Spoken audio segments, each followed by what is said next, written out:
When I was asked why I volunteered for the HopeWorks program, I needed to introspect. To me, equality and equal opportunities are core values that I believe every young child needs to have. But how do we make young girls believe that it's an equal, open world out there when their social upbringing may say otherwise?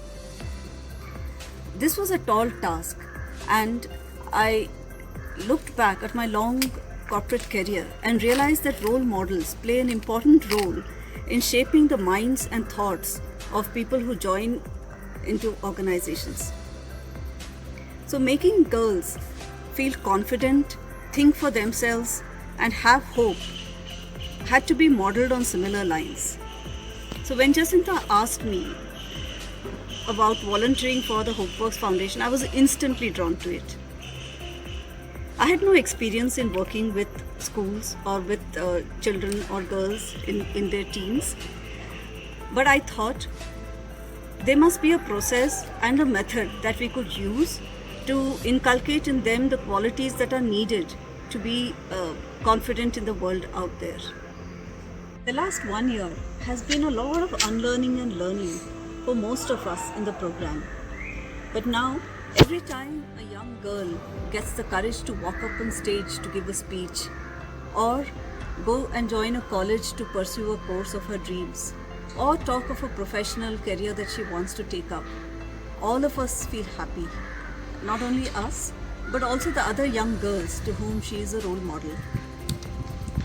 In addition to all of this, designing curriculum of hope is a challenging task. And every time I think back on whether we are making a difference, I reflect back on my favorite story of the starfish thrower. The starfish thrower used to go to the beach every morning and throw back the fish which had got washed ashore by the waves. One day, a young child who used to watch him every day doing this went up to him and asked him, "I see you throwing back starfish, but there are hundreds of them across the shore, and it comes up every day. So why do you do this? What difference does it make?" The starfish thrower looks at the child, picks up a starfish, throws it back into the ocean, and says, "It made a difference to that one." I think this is the hope that keeps us going in the program, and I'm so happy to be a part of a team which believes in this as much as I do.